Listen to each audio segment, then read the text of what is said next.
So we've got to the end of another Six Nations. It feels like they come around quicker and quicker, almost like it had only been a few weeks since the last one. And it's been, I think, quite a big Six Nations, quite a significant Six Nations in a lot of different directions for a lot of different reasons. Yeah. The frustrating thing is that people will look at that and go like, oh, it went exactly as we expected because England won it, right? Yeah. But the rest of it was weird. Yeah. England and France top two. Yeah. Entirely what you would have predicted at the start of the tournament. France, the manner in which they got to second place was weird and changed every single week, I think. Really hard to track how good France are. Yeah. But the rest of it, so different from what you would have expected. Like, Ireland have come completely out of nowhere. Scotland are in a bit of a weird topsy-turvy kind of place at the moment. I think, again, it's slightly hard to read exactly how they are, but on the flip side, we'll get into it. But the big question is how much can you read into that loss against Ireland? Wales, obviously, had a great win at the end, but let's face it, very disappointing tournament for the Welsh fan.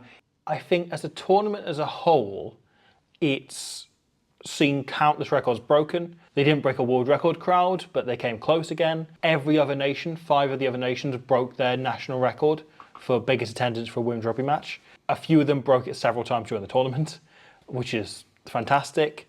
There's a decent chance that we're going to see that happen again next year as well. We've seen record TV audiences.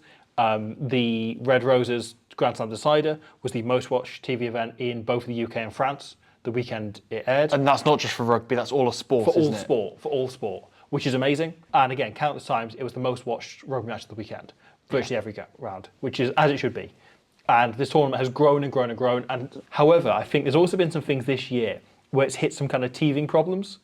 And so we've seen the England thing, that 88-10 game at Twickenham became a big talking point of, is this an issue?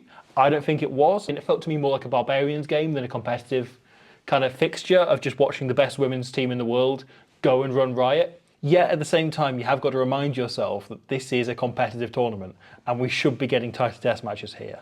And a lot of those issues start to creep in, as well as we've seen with the likes of Wales in particular, but also little bits with Italy, France and Ireland, where they've handed out these professional contracts now, right?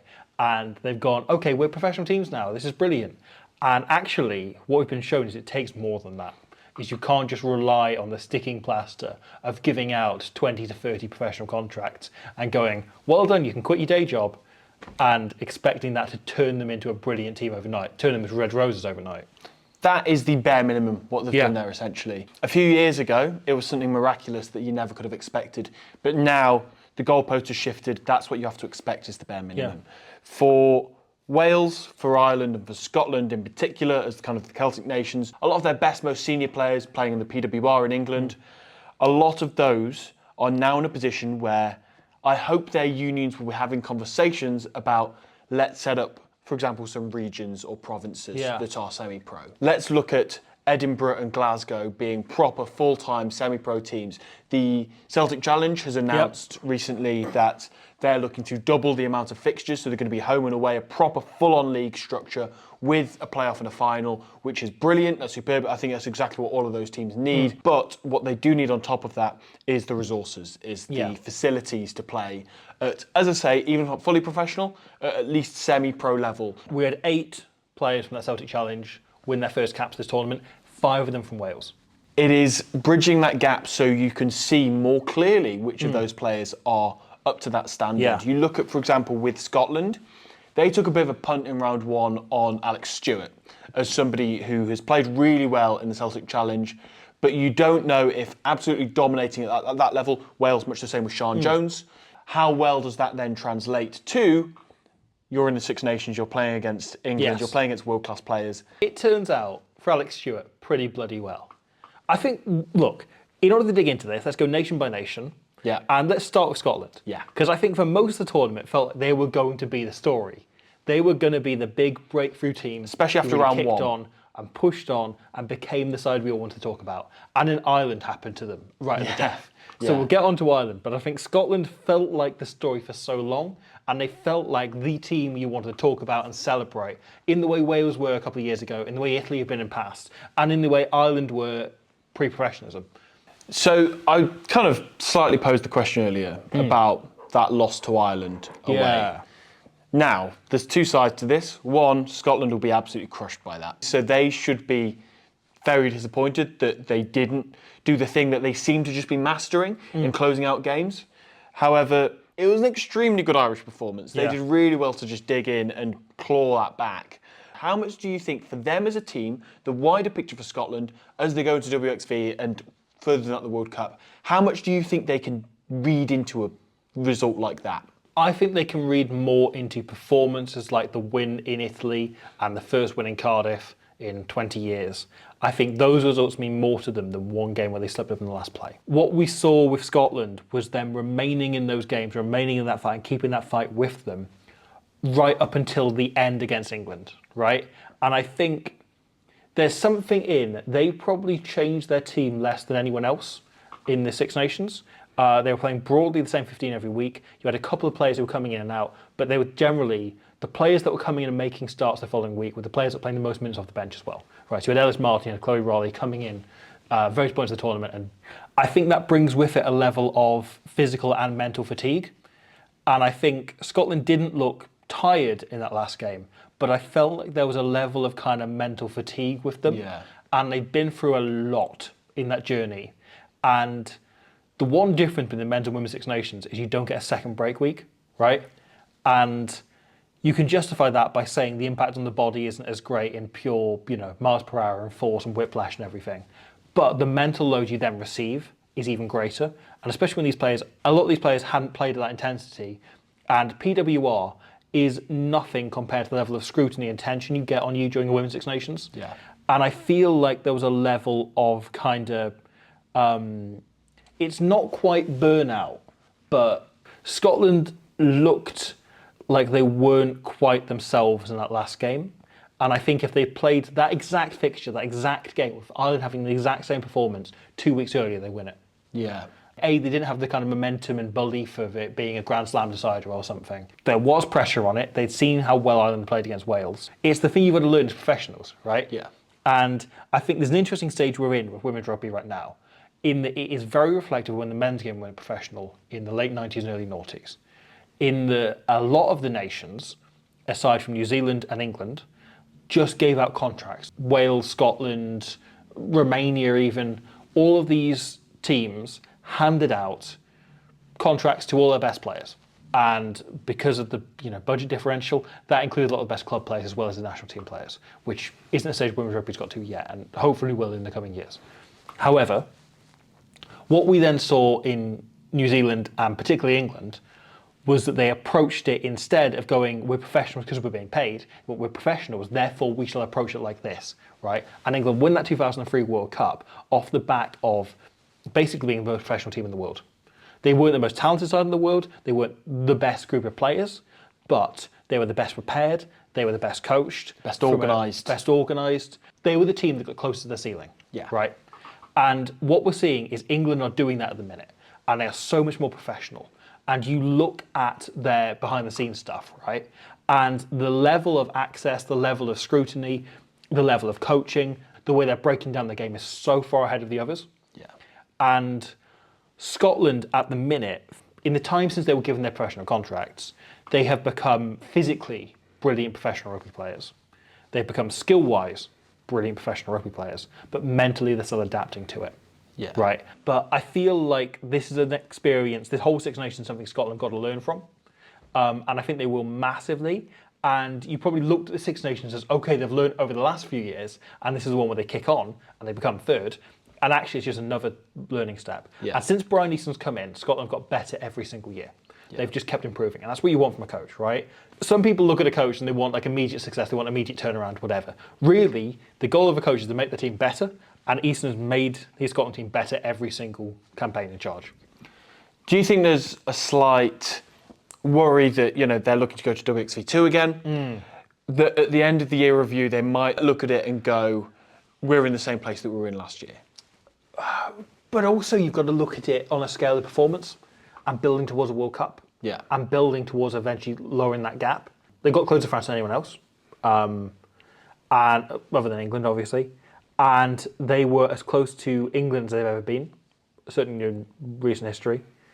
And that is closing that gap, right? And if they win WXV2 again, and yes, they finished 4th, but they managed to go away and win in Wales, a team they've been struggling against the last couple of years, there's definite progress. Yeah, and I think they do have to target, let's hammer WXV2. Yeah. Let's show that we do not deserve to be here at all. Let's batter South Africa, let's batter the USA. You know, that has to be the target for them, Yeah. I think. So, start about Scotland for you. Yeah, okay. please. So, in each of their games, the Six Nations, the amount of minutes it took for the opposition to score their first try against them. Okay. Okay, so for England, it took them 7 minutes to score their first try, as happens with England. However, if you exclude them, for Italy, it took them 31 minutes. For Ireland, it took 41 minutes. Wow. For France, it took 52 minutes. And for Wales, it took 59 minutes. So for 3 out of the 5 games, they didn't concede a try in the first half. Wow. It took the opposition till the second half to break them down. I think the thing that really strikes me about the Scotland team is their level of resilience, of organisation, of just composure when they're in their own half generally. I think they're really efficient when it comes to like exiting, that they really give Helen Nelson as easy a time as possible, or indeed Lisa Thompson when the kicking falls on her. And in defence, they never really seem to panic. So they've shown throughout the Six Nations, obviously England always score first. However, it takes a lot to break this Scotland team down. And so, I don't know, is it a case of Scotland are a few players off? Is it a case of they're a few drills off? Time, reps in training? I feel like with Scotland, it is very much a time-based thing. They are turning around an enormous amount very slowly. And it has to be done slowly, you know? They're not going to catch up to England overnight, but... It's true, though. It's true for everybody because England are improving at such a rate, aren't they? Yeah. With Scotland, though, I want to quickly ask you, who do you think has been the best player this tournament? I think Alex Stewart, the aforementioned, has been very, very good. Yeah, she's been excellent. But if I'm going to my head picking one, I'm going with Emma Orr. Oh, yes, she's been good. Emma Orr's a player that always has been kind of hyped up because she's still young. She's still 21 years old, I think. She's super young. 15, I think. Yeah. Always been super hyped up. I think anyone who's trained with her has always gone about how just unreal she is. And I think in WXV2 last year, we started to see it, and she was scoring exceptional tries. Whereas this year in the Six Nations, I think we've really seen it come out of her. She is the image of what Scotland want, right? Yeah. Where she slowly got to a point over the first year of her international career where she was comfortable at that level. Then, as you say, WXV2, we started to see her excel and deliver the sort of talent you see then when you saw her playing in the Celtic Challenge, when you see her playing, at any lower level, she tears everyone up. Yeah. And we start to see that happening. And then now, much like Scotland themselves, she was opening up much better teams. She was opening up the best team in the Six Nations. Yeah. And that, for me, is her progress and also captures Scotland's progress at large. And her centre combo that she's created with Lisa Thompson, I think that's such a well-balanced partnership they have. We've spoken a lot about Nelson at 10 and how she manages the game. Thompson always takes a lot of that on as well. Her kicking game's excellent. Her distribution's brilliant. Really solid player on the crash ball. Always takes the right options. And I think that really just takes the pressure off Orr.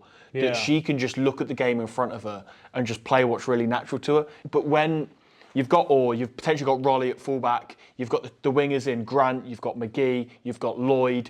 I think Emma Orr's the perfect link between that's it. The source and the finish. What she's become is she's incredibly quick, especially for a centre. But she doesn't use that pace for individual glory moments. No. Right? She uses it an awful lot to try and create space for others. Yeah. So you look at those 2 tries they score against Wales in the opening round, right, as the perfect examples, where she uses her pace to buy herself a second and force a defender to adjust. And the moment a defender adjusts and is only looking at her, suddenly the space opens up for others. Yeah. And she has become so good at using her pace. And it's the sort of thing you normally see from, great players. It's like a Brian O'Driscoll in past, right? Adapted as players got used to them.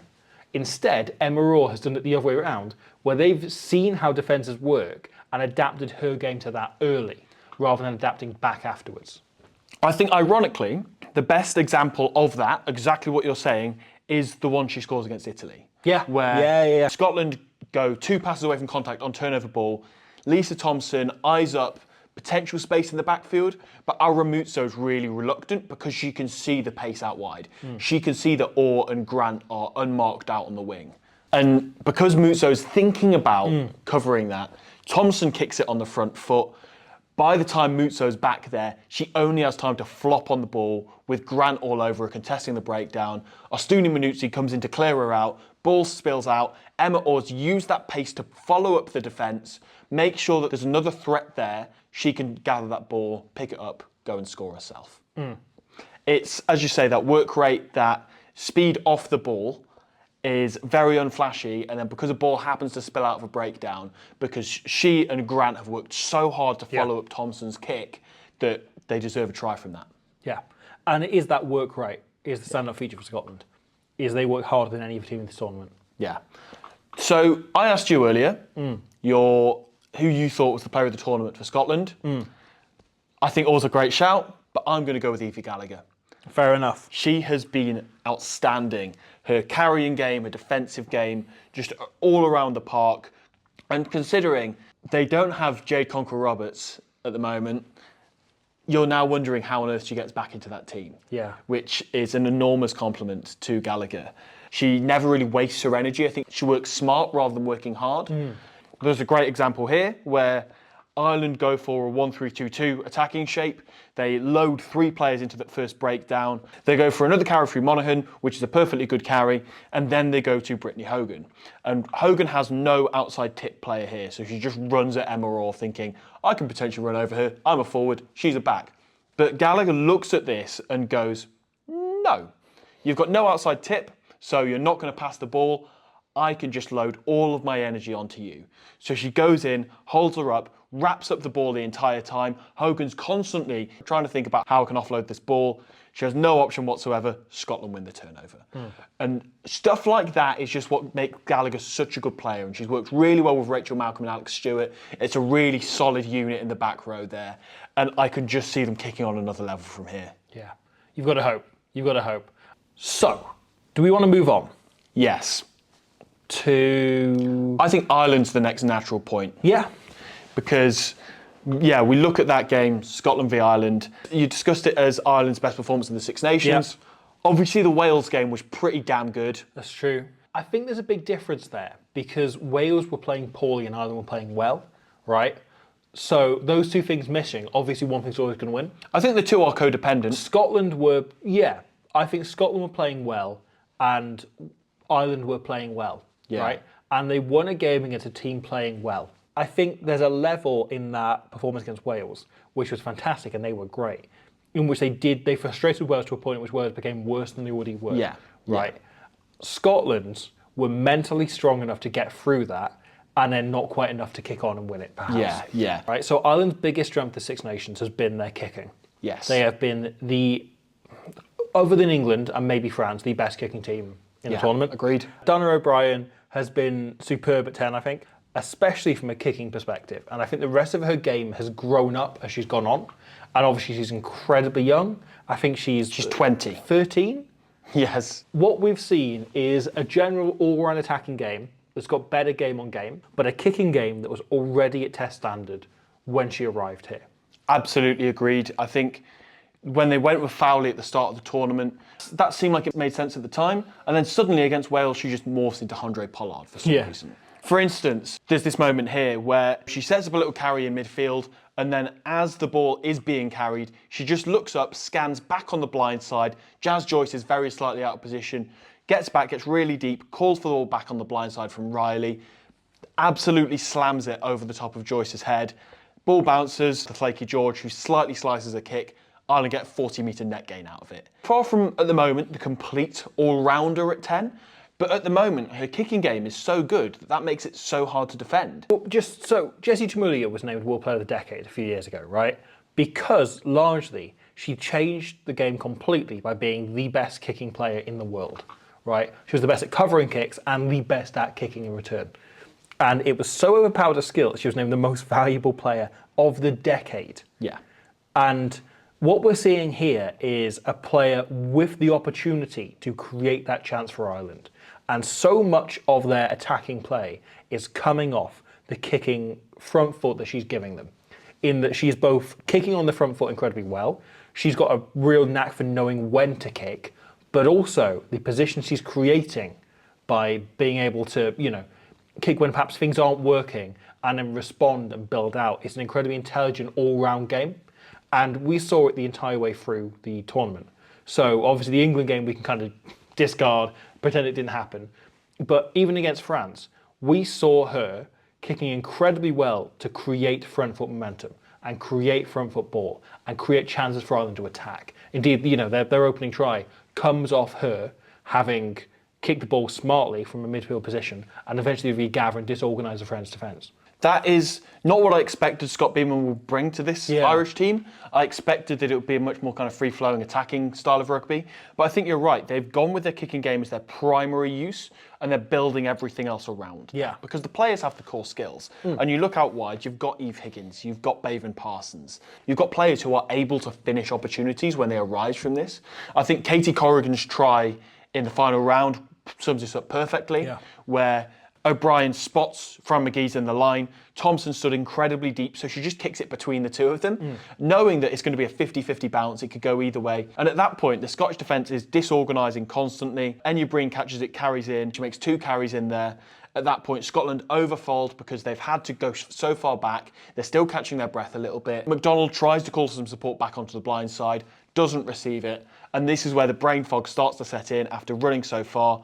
Or massively overshoots out the line, is asking so much of Wassell to come across and cover both Hogan and Corrigan on the wing. Hogan runs an excellent line, which gets a bit of an arm tackle from Wassell, forcing McGee to come in. She gets the offload in, Corrigan's unmarked and scores that try. It all comes from O'Brien spotting that space early, not only getting a really good bounce of the ball, which obviously if you kick to grass, you kick to space, you're more likely to get those lucky jammy opportunities. And it's like, you call it a 50-50, right?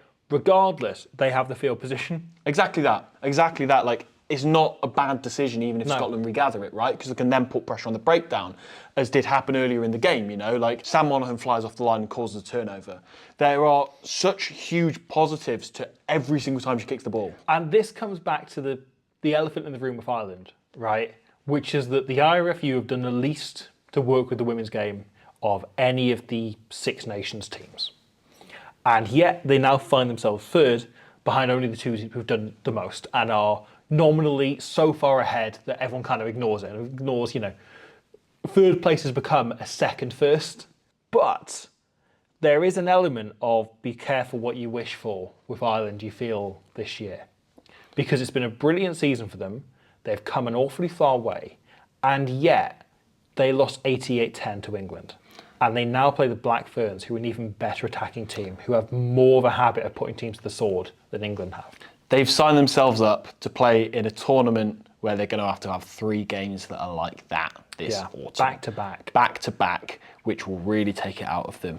So I guess we've seen that Ireland can close out games against Scotland and Wales, that they can really run rampant at that level.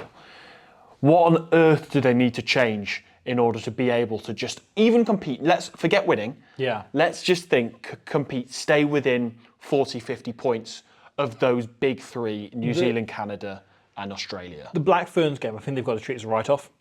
I think they've got to go, okay, we'll try some new combinations here. We'll perhaps run this as like a training session. As I said in the last one of these, they've got to treat that Black Ferns game as a training session. Yeah. And go, brilliant, we get a training session against the best players in the world. We're going to use this as best we can, right? And kind of forget that it's a test match. The other 2, however, are more interesting occasions. So we're going to presume it's the same lineup as last time. The USA could yet sneak in. But Canada will be a really interesting test because they are a brilliant team. They are an incredibly kind of strong all-rounder team. They have some absolutely unbelievable talent. And yet, I think if there's one way you can get to Canada, right, it's through sheer bloody hard work. Ireland have that in droves, especially this season under Scott Bemand. And I wonder whether they might have a good chance to push Canada hard by just making them work hard, right? Yeah. That Canada probably have the best calibre of athletes and they have some of the best rugby brains amongst those. They know how to get the best out of those athletes. Yeah, but Canada have like a tier of athlete above anyone else, really, Yeah. and that's part of why they're where they are. They just seem to produce these freakish Sophie de Goodies all the time. Alex Tessier's, Paige Farry's, yeah. like the endless numbers we could go through for so long, as well as mixing it in with plenty of the Alex Tessiers, who are incredibly smart rugby players. Yeah. And beating them feels like too big a step for Ireland at this stage. Yeah.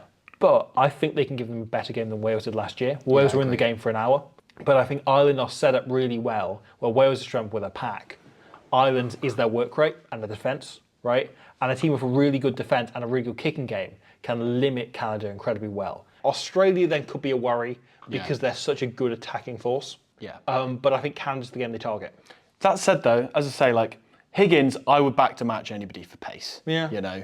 Like that's where Wales often struggled in WXE1 was pace out wide, because these are all teams who play with genuinely insane depth in their attack. Yeah. Like they are that fast that they can pull the ball back absolute miles. And as you say, it's a really good test for Ireland to see if they can manage that. Because at this level, they've done pretty well. Yeah. But obviously the Red Roses game will linger in the back of their heads a little bit. Yeah. The worry is, though, that the IRFU will look at this and go, brilliantly, both our teams are doing great. If you did a combined Six Nations of the men's, women's and under-20s, Ireland have won that, right? Thanks on finishing third.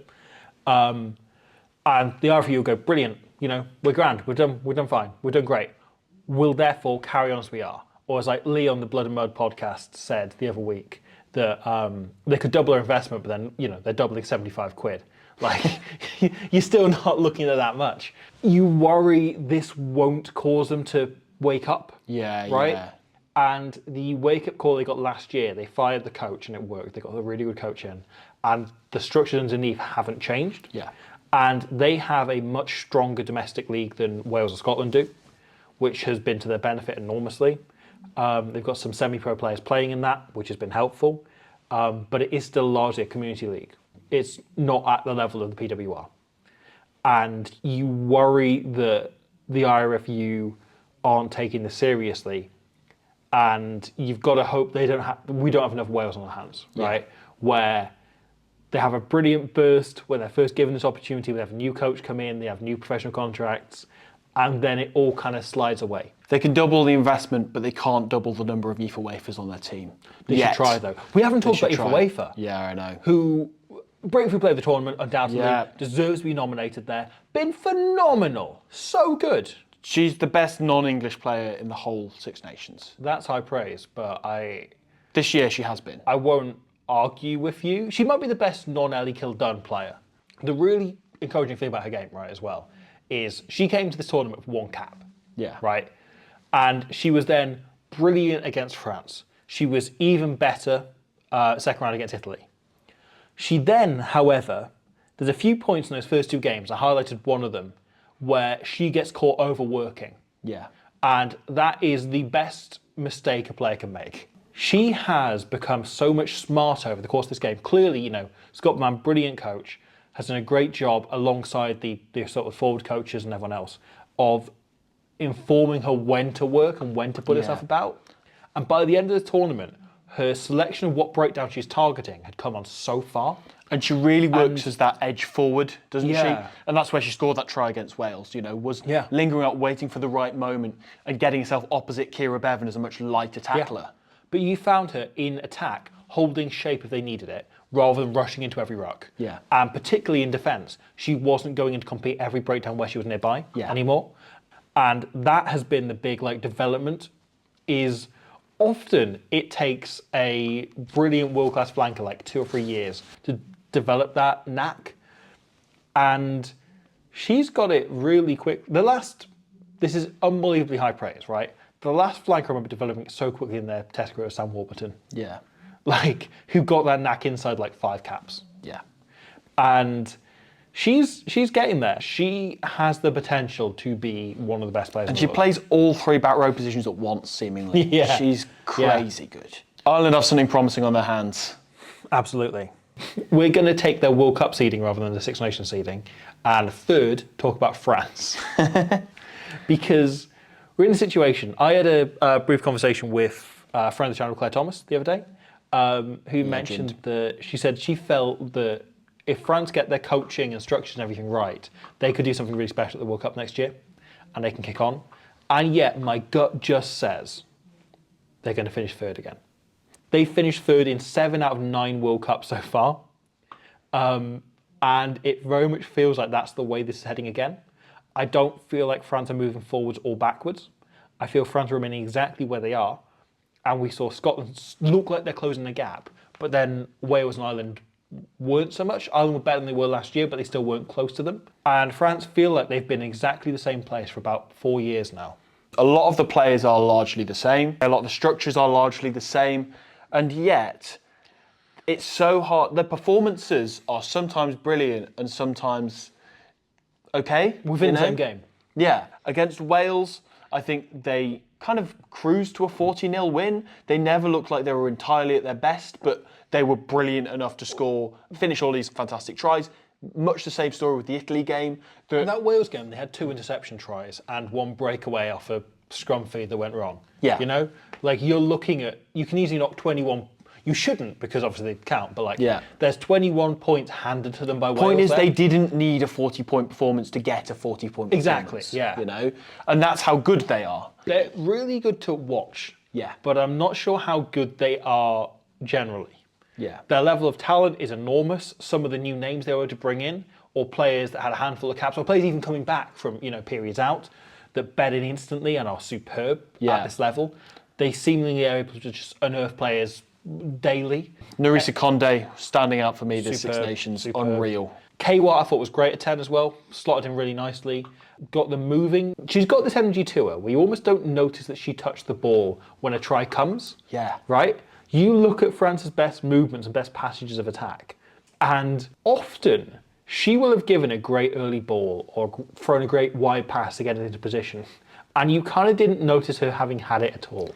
She's got this kind of really silky, almost invisible touch. If you were to collate how long in a game she's touching the ball for, it would be quite a small amount of time because she gets it in and out of her hands so quickly.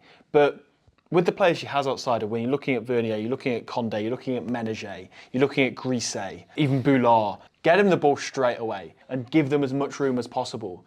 And her and George Ford are not similar players at all, but in that sense that they're very good at calling shapes that will get the best out of the people around them, and it doesn't mean they're giving the flashy pass. They're setting up somebody else to do the flashy pass. Yeah. Bourdon Sanzus for me has been the best, most consistent French player by a distance this tournament, and has been, the 9 of the tournament by some way. But it's so good seeing Gabrielle Vernier back to her best, seeing her running great lines. I love that try she scored against England, where the whole way France are just going for really tight pick and goes.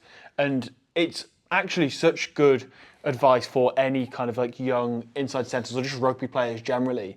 The way that she times her angles, because she often scores tries like this, she's constantly looking at the eyes of Alex Matthews and Amy Cockayne, as well as Tatiana Hurd. Those players are all looking at the breakdown. They're all looking at the big forwards that France are bringing into pick and go. And so she just goes, great, none of them are looking at me. I'm just going to sneak into this gap. Comes from outside Tatiana Hurd's eye line, means that by the time Hurd can react, Vernier's already got the ball in the gap. It's brilliant. If their heads are turned away from you, there's a gap that they don't know is there. Yeah. It's absolutely superb. It's world class by Vernier. She's unbelievable. Because she went from being the best defensive centre in the world one year to the best attacking centre as well the next year. And seeing her start to develop a kicking game felt like, oh, is this where this is going? It's over for all of us. And she perhaps had a quieter season, but those last 2 games she really sparked into life a bit. Yeah. And I think in some ways that sums France up, right? You had players popping up and doing the thing they do every so often. You had, Bourdon Sanzus being unbelievable. You had their endless supply of great wingers running great lines, the Ménagers of the world scoring great tries.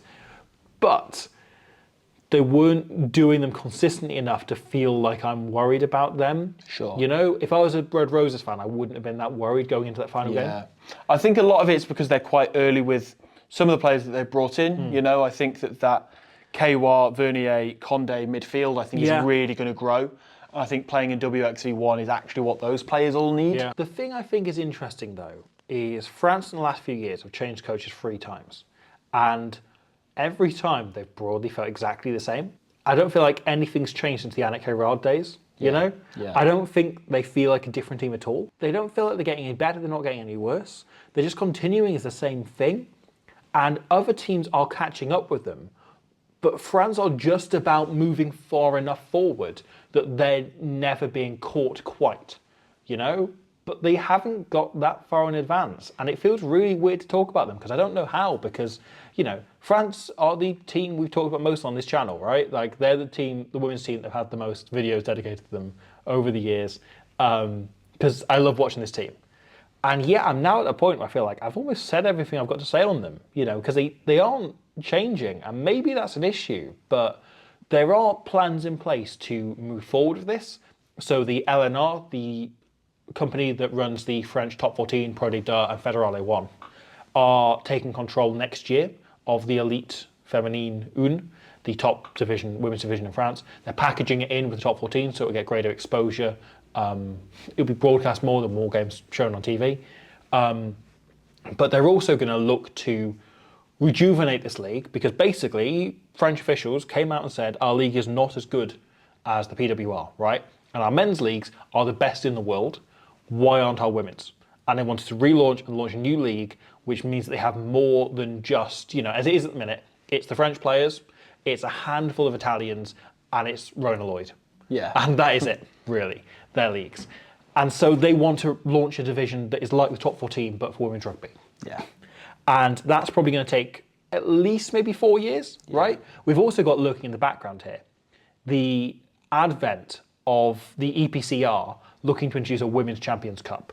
They'd want to play the final on the Sunday after the Champions Cup final on the Saturday is the goal, starting in 2026. So that's 2 years away. And are we in a position where they can kick on and do that? And at the minute, if you played that, you suspect that even the Toulouse of the world, who, you know, brilliant teams there, but we can't watch it because those games aren't televised over here.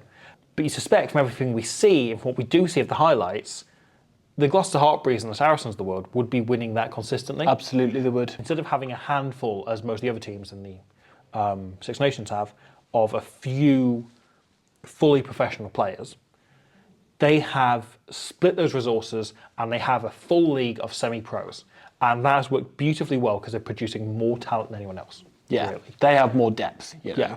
They have more players that you've never heard of who could come onto the bench and do an absolute job on someone who is a full-time pro. What they need is to kick on and take that up a gear, because I feel like they can quite easily get used to the position they're in of finishing second in the Six Nations every year and third in every World Cup, and just accepting that. Yeah. And they shouldn't be, because they have the talent to kick on, they have the ability to kick on, and I can't quite tell what it is, but I feel like the changes that need to be made are below the national team level. That said, remember when they beat the Black Ferns 6 months ago? Yeah. It's so weird, but also, It's also France, though, isn't it? It's France. It's France. You never know which French team will turn up. No. Except for the fact, the problem is, we broadly do. Yeah, WFC1's going to be so interesting, isn't it? Because I have no idea how they're going to go. Good old France. Good old France. So, do you want to do Italy? Let's talk Italy. My assessment of Italy this year is they are the most entertaining to watch team, perhaps after Agreed. France. You know, those two are number 1 and 2 anyway. They would be, for me, third on the chart of who has the most talent. They were 5th in the overall table. You look at how simple and how lovely it is. They have that thing that the best attacks do, where you go, oh, is that it? They unlock that really easily. Yeah. But a lot of that is the sheer level of talent and the way defences look to panic, you know, when Rigoni has the ball, when Madia has the ball, when Stefan has the ball, and then particularly Alicia Diinka, my favourite player in all the world. The best. The second best player in the world to Kieran Williams. The greatest of all time. She is unbelievable. And one of the interesting things about watching her play this tournament, right, was she was absolutely brilliant on the wing. She has been, you know, last couple of years for Italy. However, when they moved her into 13, it's a really interesting one, because you were saying after that Wales game, you were, perhaps from a Wales perspective, relieved she was at 13 rather than a wing with more space. Yeah, absolutely. And yet, I think watching it back, Muso ends up with so much more space for Diinka being in at 13. I mean, that is one argument, but also at the same time, you wish that space, from an Italian perspective, was given to Diinka. As much as Muzzo's a brilliant finisher, but I don't think there is another player in women's rugby who has the level of balance that Diinka does. No, but the combination of the Maybe Abidal, but reputation, yeah, Abidal, the reputation she's now built, Portia Woodman, Ruby Tui, we could keep going. There's not many. There's not many. Ellie Kildan, the reputation that she's now built is one thing, right? But the way she runs gives you, you'd have it playing at amateur levels, right? Playing at low levels, where sometimes you see a guy get the ball and you go, oh, they're good. The moment they touch the ball opposite you, right? Diinka has that. I imagine if you're defending in that 13 channel, you are shitting yourself every time she gets the ball. Absolutely you are. And going, oh God, she could do anything. Right, she can take on the inside, outside. Keeps you on your toes big time. Absolutely. You have to be, because otherwise she will glide past you so easily. Yeah. She was worse, but the attack as a whole worked better for her being at 13. She wasn't getting the space and she wasn't having as many opportunities. But if you look at the way Wales defended, they pincered in on her, sitting up and watching her, and they changed how they defended to watch Diinka, to make sure she wasn't getting any space. And that creates time inside and outside. And the thing is, she will get better as she learns that 13 position and learns it particularly at test standard, better at bringing that space out for others, because it starts to open up. And we saw, that eventual, what looked to be the winning try before the Tuipulotu try for Italy. A lot of that comes from the defence just watching Diinka and just standing off on her, because you know what a threat she is. And Italy have become really good at using her in that role. She isn't yet that good at playing that role. Yeah. And so you give her a couple of years to adapt to 13, and she could be much less fun to watch, but she could be even better than she is now. It's a fair point, and she's not necessarily getting the ball every single time, but the people outside her are just as dangerous, you know? You look at Muzzo, you look at Ostina Minuzzi, there are constant players in that back line who are just as talented, Yeah. But as you say, when it comes to turning a tiny bit of space into a lot of space, she has a knack that just very few rugby players do. Absolutely. However, we talked about the one player, a few players that they have. I want to talk about the one player they're missing, right? Because I think Italy are one player and one very specific player away from kicking on and being potentially second in the Six Nations. Antoine Dupont. He would help. But Jesse Tremoulier. Oh. If Jesse Tremoulier was Italian and still playing, I think Italy could have beaten France and could have kicked on and been a really special team.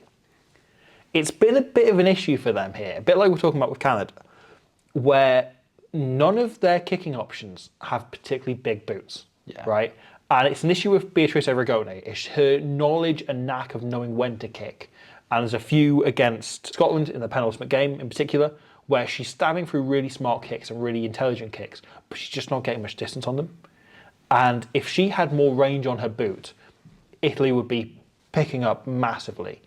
And it limits their kicking game enormously because it's not worth doing it, If you've got Diinka who can make 15 metres off any carry because she's so, silky and delicate and beautiful to watch and, runs these lines and turns people in and out, or you can make 25 metres off a kick, right? You take your chance with the other 10 metres coming in the next phase. Yeah. Right? And so it's limiting what they can achieve with a kicking game.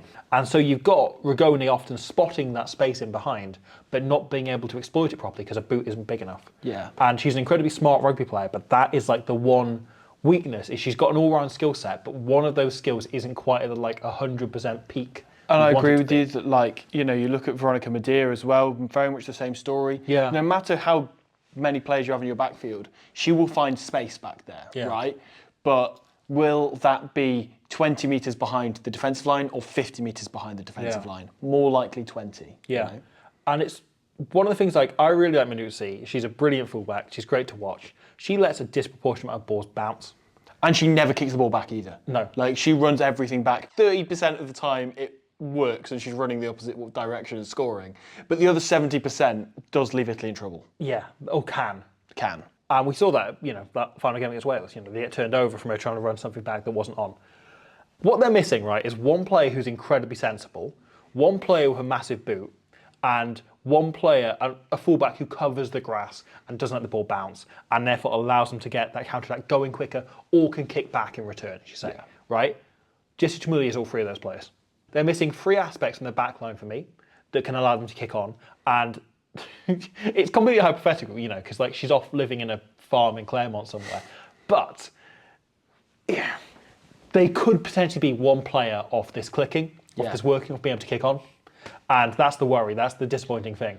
I will add that I'm really impressed with Stevenine playing 10 against Wales, and she's been playing centres previously.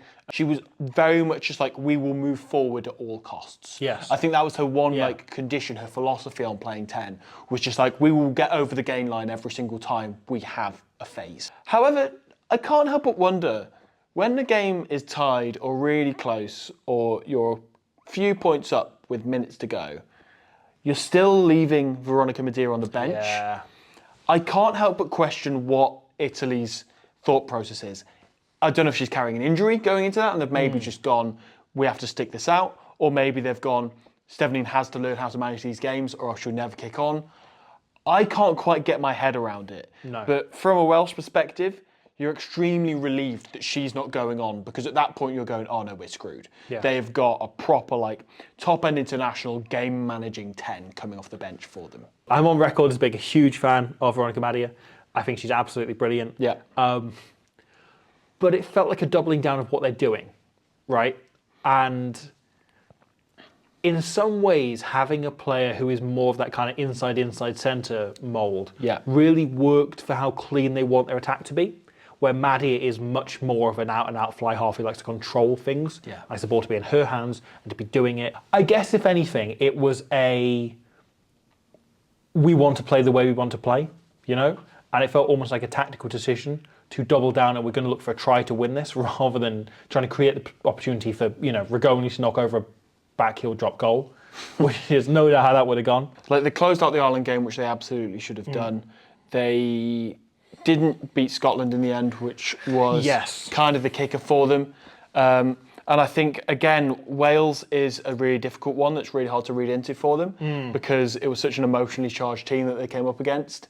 And on one hand, like, they moved forward and attacked constantly and all of their tries were scored out wide. But the other one is, would they have scored any of those tries against France or England? Sure. No, I don't think so. They did also tear open France quite easily. That's true. That's quite true. a lovely manner. So I suppose the flip side of that is they do have a bit more of an all-round game that they can attack opponents' weaknesses, you know? Yeah. If they were a club team, I'd feel really confident they would kick on and be great next season. Because I think the things you can put right through a handful of games together and giving combinations time together. And you can make one or two signings, which I think what they need. But instead, they're a victim of international rugby where none of that's possible. Right? Where you get 10 games a season, maybe, and you can only select players who are Italian. And the Ireland men's team. Yeah. Scotland, you can pick South Africans as well. No, it is bloody woke. I've heard that. I heard that from my uncle Trevor. He was very, very angry about they had men playing rugby now. And I think they should ban that. Agreed. So, I think Italy, basically, if they're a club team, I feel confident they can kick on. As an international team, I worry they're kind of stuck in this patch for a bit longer. And it's going to take them longer than it would to get there. But I think a really strong World Cup is a doable target for them next year. Agreed. So, should we move on to do you want to do the main event? Let's do the main event. Should we talk about Wales? Yeah, the true winners of the tournament. The true winners of the tournament. By which I mean last place. The team that went from third place and talking about closing the gap and kicking on the last 2 seasons to now dead last. Yeah. It's a tough one because I was at the stadium for the win over Italy. It was an amazing atmosphere, amazing event, but you do have to look at the tournament as a whole. Yes. And the perspective that brings you, because it's so easy to go, oh, we've won a game, everything's brilliant again. Because it's sadly, as much as I wish it was that simple, it's not that simple. And there's a level of, I've seen the criticism raised, should Wales have been that happy to have won one game when they finished last anyway? And I think that's a completely separate thing. I think that was a level of like pressure that was on them there that released and came off them. And it was more a win of relief than a win of like ecstasy. 100% agreed. And it's worth celebrating those moments, you know. 100% is. You know, it's pride in the team and sticking by them and genuine belief in what they're doing. Like, you look at the players running up and tipping water over Johan Cunningham's head after the game. Like, in order for you have to be a really good coach if you've lost 4 games on the trot and the players still believe in you that much, you know. Yeah. And there's been a lot of questions asked about the Welsh coaching team and even a lot of the players. But it's like Johan Cunningham has to stay until the next World Cup. Yeah. You know, like, look, that is a man in his dream job when you look at the emotion that's on his face there, and you want that kind of man in charge of your national team. However, I think they're right to question the coaches. Yeah. I think the problem, however, isn't the personnel but the number. Yes. So Wales, a couple of years ago, they lost Richard Whiffen, who was their attack coach. He went to Super Rugby. He's now come back and he's now the head coach of Wales under-20s. Right? Very good coach. In his place, they moved Sean Connor, who was kicking coach initially, then promoted to skills coach. He's now been promoted to attack coach, right? And they didn't bring anyone to replace him as skills coach. They, at the last World Cup, I think they had 6, maybe 7 assistant coaches. Now they're down to 4.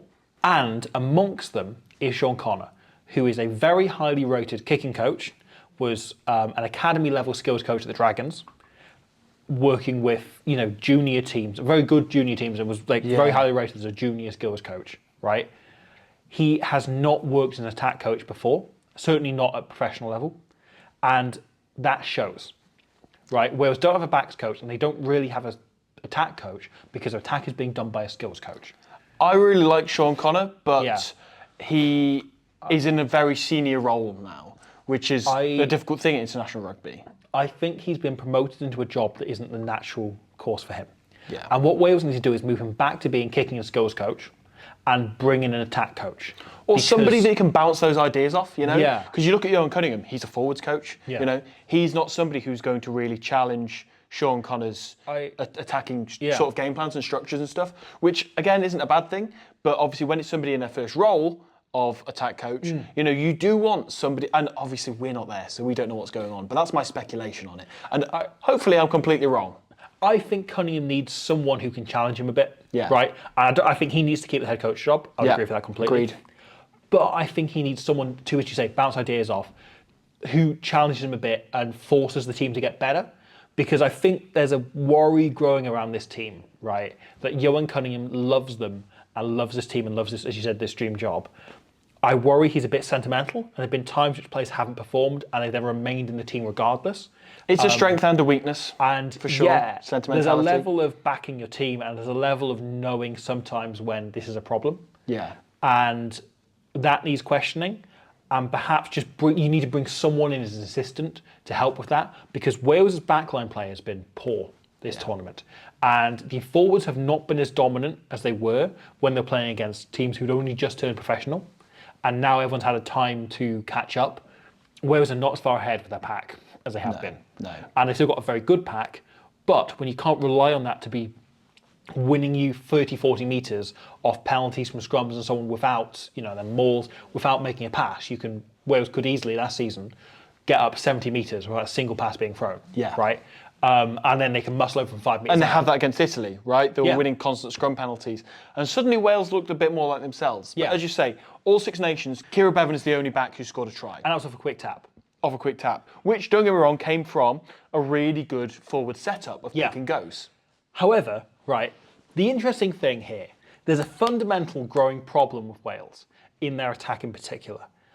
Wales' attack has looked best. There's been, you mentioned there's one pass against England there. There's one against France that actually leads to the Grise try that she runs in from 95 metres, length of the pitch. And there was another against Italy. The best passages of attack Wales have managed over the Six Nations have been played almost entirely off 10, right? And I think there's a reason for this.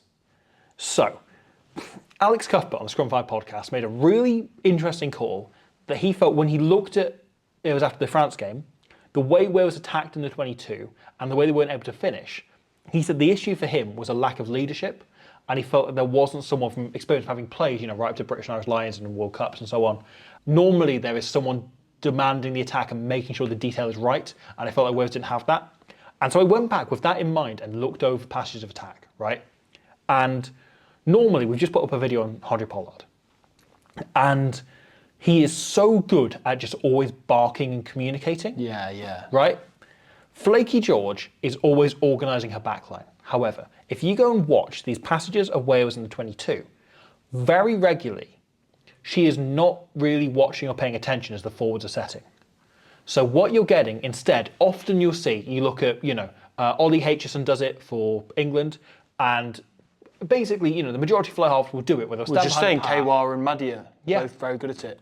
They'll stand behind a pod. They've got no intention to carry out play out themselves, but they'll stand behind, they'll bark orders, and they'll make sure the forwards are standing there. They'll order them to come around the corner and work around and get over here, and make sure the shape is set. So the scrum half's job is only to look up, give the pass to one of three options, right? They're choosing one of three options. They're not having to call, okay, you get over there, you do this. Flaky George isn't doing that for Wales. Instead, she's setting up and she's waiting. She's keeping an eye on, the wing is there, so the cross kick isn't on, or should we spin it out? Should we go wide now? And Wales look really good when they played off 10, and we've been using her, and she's getting the ball consistently. But when they're playing off 9, they're leaving entirely to the scrum half to manage, right? And this feels like it's a Gloucester Hartbury thing, where Mohan does that herself. And Mohan's really good at calling and organising that herself and assessing on the fly. Instead, Kira Bevan is not that type of scrum half. No. She works best as a kind of membrane, where she is getting the ball in and out, and she's making live snipes herself, sure, but she's not organising the team around her. She's just kind of delivering. Like setting the pace, Yeah, exactly. So what's happening, right, is because Flaky George isn't helping to organise the forwards, you're left with Kira Bevan not playing her natural game and slowing the speed down. Or Sian Jones, who I thought was brilliant all tournament, I thought was superb, but is 19 years old and hasn't played this level before. She's not going to Suddenly command has that to do whole too attack much. herself. Yeah. You know? And so you look at that passage, right, that's played off 10 entirely against France, where they're doing brilliant work. Flaky George is getting the ball repeatedly, getting it in and out of hands quickly, making some really good decisions, and then they get to within 5 metres of the line, right, and they slow it down. They start playing off 9, they start playing pick and goes. And as George wraps around here, she doesn't call anything to Sian Jones, right? The forwards are no longer set in position. The only player opening their mouth is Caris Cox here, who wraps around onto the blind side and makes that call. So Sian Jones is a 19-year-old scrum half, listens to the call she's getting, trusts a teammate, so tries to throw this ball over the top, and Grise picks it up and runs the distance. This try has been blamed on Sian Jones for making a deception pass, giving the pass. All she's done is listen to the only call she's received, because Flaky George hasn't given her a call. Her mouth isn't opened as she swings around the corner here. And you're right, like, of course she has to shoulder some of that blame, because ultimately she threw the pass, she believed in the call. But you're right, Caris Cox is running an overs line there, meaning that she's vulnerable. She's on the outside of Grise, who is one of the fastest wingers in world rugby. You must know that when the pass has to be that flat, you're running that close to the line because you really want to score that try. There is always a chance that you're going to get intercepted there. However, right, if you look at Gwenfie and Pierce's try against Italy, as they're running these pick and goes, watch here in the background Hannah Jones, who is phase on phase shouting and pointing her forwards and demanding they work harder.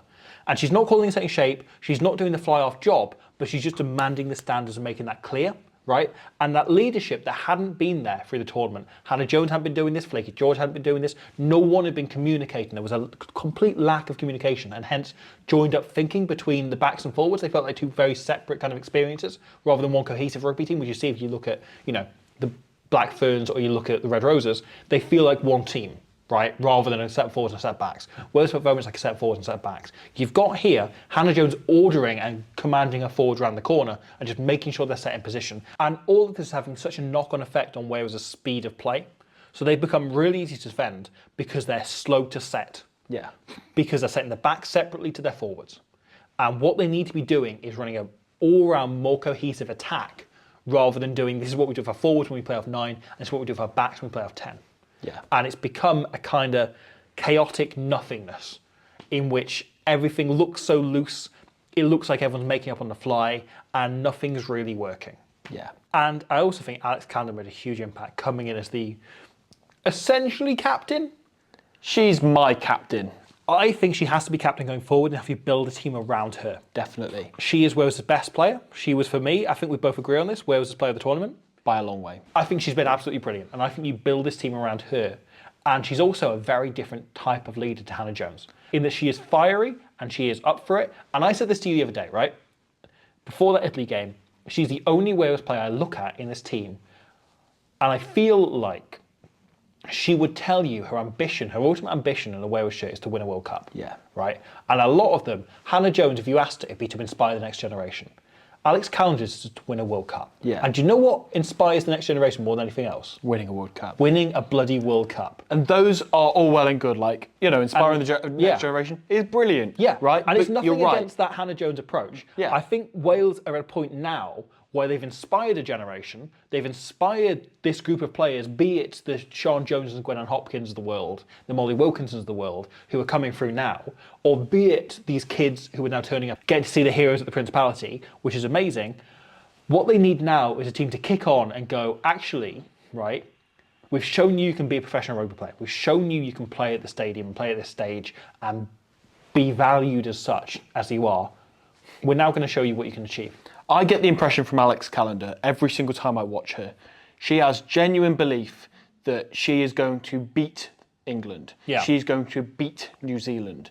Not we're going to turn up and score a couple of nice tries and do better than we've done in previous years.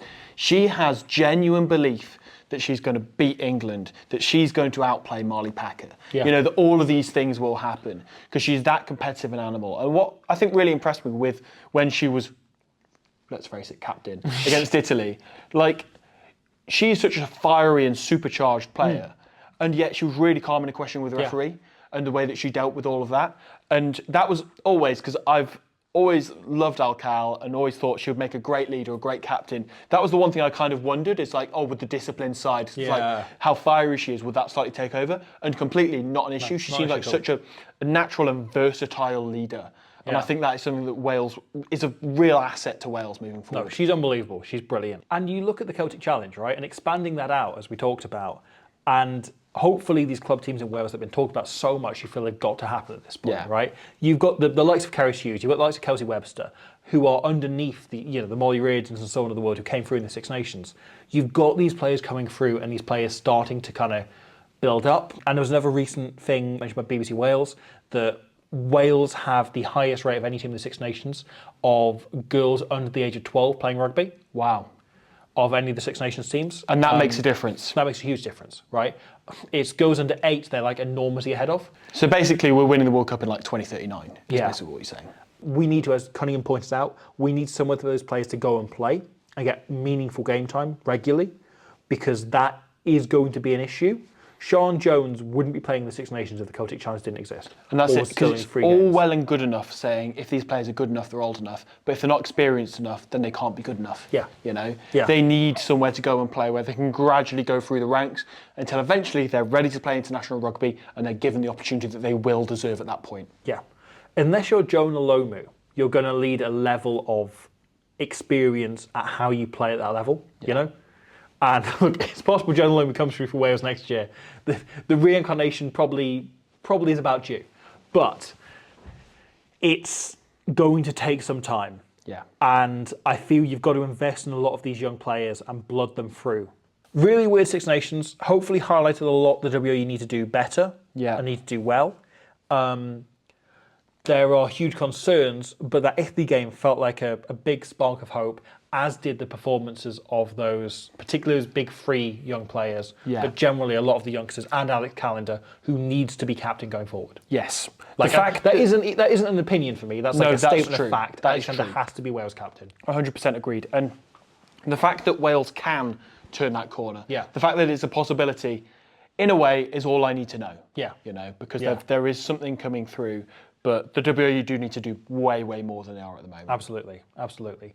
And that's not them writing the team off. That's just them going, what can we do more to set this up, Yeah. But I think we need to turn to the team that are doing it right. Absolutely. The union that are doing it, for the majority, right. And it has paid off with a 6th consecutive Six Nations Grand Slam. Indeed, it has. Jenga. The Red Roses, England themselves. They are the best team in the world. Yeah. They are the most dominant team, men's or women's, of the last 15 years. And I think they're only getting better. I feel, watching their games back over this tournament, and indeed watching them live, this England team, if they were playing at maybe like a 6 or 7 out of 10, would be anyone but France playing at 9 or 10 out of 10 in this tournament. Yeah. I feel they're that far ahead. Yeah. And I feel they've got better I talked about John Mitchell wanting to play more of a kicking game. Yeah. And change the balance differential we see between territory and possession between the men's and women's games, right? Yeah. And bring it closer in line to the men's game. I think that isn't quite it. I think instead of it being the territory and possession differential, what Mitchell's looking to change and bring more in line with the men's game is the phase count. So you look at men's rugby over the last 5 years, and pretty much since that Springbok team won that World Cup, right? Teams have started playing far fewer phases. And if they don't get anything after 5 phases, they kick the ball away. Yeah. And they look to kick on the front foot while they've still got momentum, rather than, as was the trend before that, playing endless cycles and cycles and cycles and just keeping on the ball. It was seen as a good thing if you have 7+ phases. Yeah. You know? You go back like to 2019, 2018 in men's rugby, and the trend was if you can get beyond 15 phases, you're more likely to score, right? Now in men's rugby, in 2023 anyway, in the last World Cup, every phase you go beyond 5, you get like the percentage chance of you scoring goes down, right? And women's rugby, it's been the opposite. It's been in the situation where the more phases you go through, the more likely you are to score. Ball retention's been really good. There's perhaps not been as many jackal threats. It's not been the same kind of level of like risk of getting turned over. And what Mitchell is looking to do for me is to implement that kind of men's style attack where if they're not going forward after 4 or 5 phases, they kick the ball, right? And England aren't playing a more territorial game, they're playing a more momentum-based game. And England's game plan now is based entirely on maintaining momentum and being control of the momentum of the game. And it's taken them from being a team who are able to dominate to a team that does just dominate. Yeah, that's it. And I think that there's 2 or 3 sources for where that momentum starts that they then build around. You know, one being front row, another one being back row, able to come up and kill the opposition's momentum, stop them from doing anything to slow you down. And the other one is the back 3. You never see them go backwards because they're all so fast and so athletic and so just physically strong, all 3 of them. Yeah. And between those 3 sort of core groups, obviously that's 9 out of 15 players, you know, it just takes the other 6 to just join the dots together, you know, and turn that into the perfect game. So I skimmed through all 5 of England's games, right? Looking for any moments in which the opposition is on top of them. I reckon probably around 95% of the time, England are the team in control. Yeah. You have, in terms of the overall narrative of the game, France were probably the best team at getting on top of England. And so you had passages of the game where they would be the team in control, but England never felt that uncomfortable with that. And in past years when France have really got going, England have perhaps fallen off 5 or 10%, you know? Yeah. And they've allowed France to perhaps score more points than they had. And France playing as well as they did on Super Saturday, in past years, probably would have led to England conceding 4 or 5 tries. Yeah. And this week, it was 3 tries. Beside that France game, right, you're looking at Ireland got on top of them once for 1 passage, really, which leads to the penalty try. Yeah. And that was it. Over a full 80 minutes, there was 1 passage in which terms are being dictated by Ireland, which is unbelievable. Wales, I think, were the next best team after France at wrestling momentum off them. Yes, agreed. But then, you know, Scotland could not wrestle any momentum off England. They were basically in control for the full 80 minutes. You're looking at, again, maybe 2 passages where they're in control, all off penalties, really. Yeah. You know, England are given away on their own terms. So if they creep that out of the game, they're gone. And then Italy, once England got going in the second half, they were pretty much in control the entire way. And the first half, there were odd moments of England basically fluffing up because, you know, the first game under a new coach and they just had a red card. So there's extenuating circumstances there. Sure. But England have got so good at controlling games under John Mitchell. And that feels like the big step forward is they're not comfortable with just being better than you.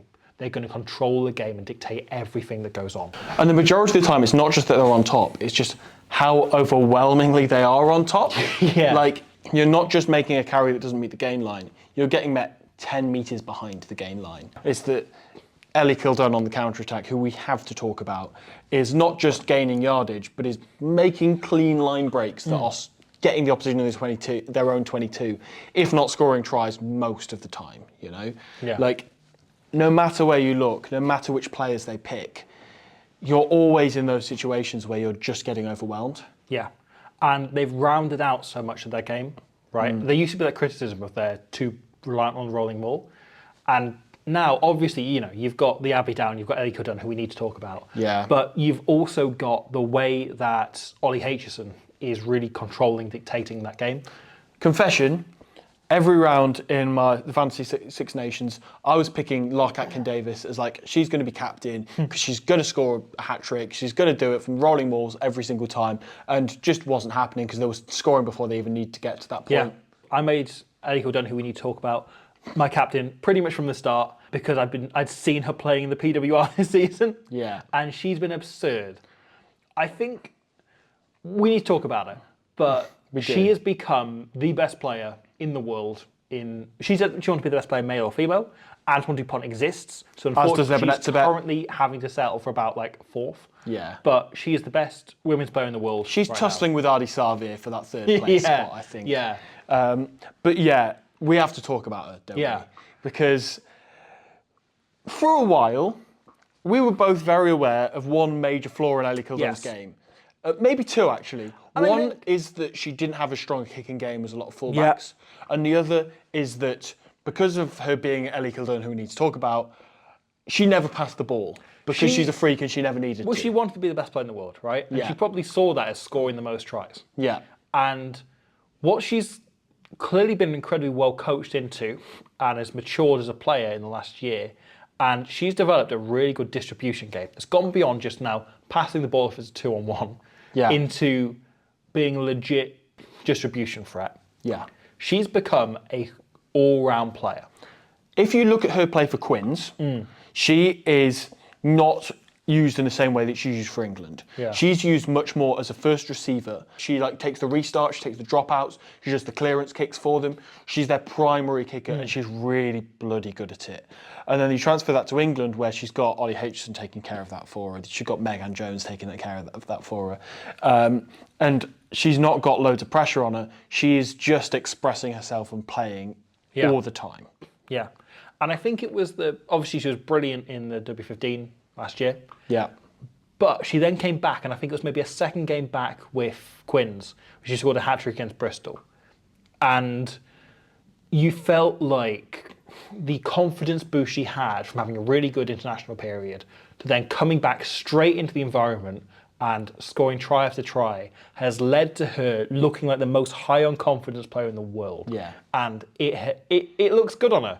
She plays unbelievably well when confident, it turns out. And because she is expecting herself to make these breaks. Yeah. And then she is, She is backing herself in situations where there's lots of fullbacks out there who perhaps would accept a decent carry from it. And Kildunn, with this level of confidence, is going into these carries, into these counterattacks and going, I'm going to break through and score a try from this. I'm going to create a try. I'm going to set someone else up. And they're happening. If you think about that target she set herself to be better than Antoine bloody Dupont, right? But you think about good luck. The way that he plays the game, it is he will sometimes go into those and you go, oh my God, he's going to score. When if any other scrum half does it, you think he's going to get nailed, right? Because he's so physically fast, he's so physically strong, and he's so good at just carrying the ball in one hand or two hands or whatever it is, and being so unpredictable, right? That he turns these into line breaks, right? Ellie Kildunn does have that factor, is the thing. The thing that kind of impresses me most, one of the things that she's improved on most, she is so much more physically strong than any fullback should be. You look at that finish against Wales, where it is literally just her upper body strength is better than her opposite woman by such a considerable distance that she can get that ball down without any trouble at all. Yeah. And sometimes she will go into what looks like not even the best decision that she could possibly make and turn it into a line break because she is so strong and she is so fast that nobody else around her can keep up with that. It sets her apart at international level, which is insane. I think there's another point on England that is important to mention. Go on. And it's sort of pseudo-analysis bullshit, but also I think it's relevant. England have become a nastier team under John Mitchell. Yeah. It feels like, to use a men's analogy, they've left the Stuart Lancaster era of being a nice, lovable England team everyone can get behind, and they've entered the Eddie Jones era of being turbo pricks who win games. Yeah, exactly. If you've got Molly Packer as your captain, why would you try and be a wholesome team? Yeah. You want everyone to just think, God, I've got England next. Yeah. God, I hate playing against England. And there's been this thing where I think a lot of us, right, have been fans of other nations and have watched the Red Roses and felt a bit like, oh, you know, I can't explain it, but I really like the Red Roses. You know, I want them to win the World Cup. Sometimes it's a joy to watch them, You know, because it's like I'm watching one of the best rugby teams that's ever happened. Yeah, but like no one hated the Red Roses, right? And I feel this year, John Mitchell has put this kind of imperial mindset into them where they have become much, much nastier in a positive way and easy to hate. They're ruthless. They're ruthless. Everything that they They're do. completely ruthless. It feels like there's a mentality turning there that Mitchell was clearly identified as a weakness in them losing that last World Cup. You kind of felt like you couldn't see a way in which they would lose the 2022 World Cup. But if it was going to happen, it'd be because they had a red card and it was in the last minute against, decisive thing by a point or two against the Black Ferns, right? Yeah. And increasingly, I'm not even seeing that. I think there's a chance that they blow away the Black Ferns or France or whoever, however the draw falls, in that final by 30 points next year. Or Wales. Yeah. Yeah. I completely agree. Like, I physically cannot picture them losing a game of rugby right now. Yeah. And there were moments in that France game where I remembered it was possible. Yeah. Right. But I didn't think it was going to happen. No. And I think they are improving even faster than they were beforehand. Yeah. They are improving faster than any other team in the Six Nations. The gap's growing. Which is terrifying. It's not shrinking, it's growing. Yeah. And there is something to be said for teams like Wales learning to play against teams of that quality. But there's only so much you can do with that knowledge, unless you have the calibre of athlete and coaching and like setup. I hope Ireland get that knowledge in WXV1 this year when they go into it, and good luck for them. I like cheering for an underdog, so very much have their backs. But as you say, it's one thing knowing how to play against them, but it's another thing not having the level of strength that Molly Packer has or Ellie Dunn has or whatever, and they're bloody hard to keep up with. We're looking at a team that could be regarded as one of the best ever. That somehow keeps getting better. There's a point, again, Lee on Blood and Mud made the other week, right? That everyone talks about the gap and they talk about professionalism. They talk about the contracts coming in earlier and England having a 5-year head start and everything. What they don't talk about is we have a team here with like 2015 All Blacks level talent. We just have a world-class, unbelievable group of athletes who come through at the same time. In the way, of the 2015 All Blacks, the 90s Australia, sometimes they just happen. Yeah. Sometimes it happens in every sport.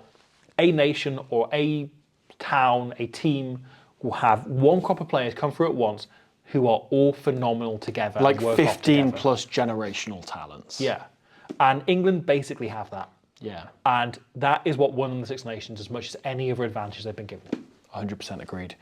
Well done, England. Well done, England. Fair play to you. And we look forward to it happening again next year. Yeah, indeed. But love the Six Nations. Absolutely. It's always a joy. It's always one of my favourite bits of the rugby calendar, if not my favourite bit. So, even though, sadly, it was not good for Wales. Yeah, but still. It's one of my favourite bits of rugby calendar, but not my favourite rugby calendar, who is, of course, Alex Calendar. Brilliant. That's done. Yep. Cool.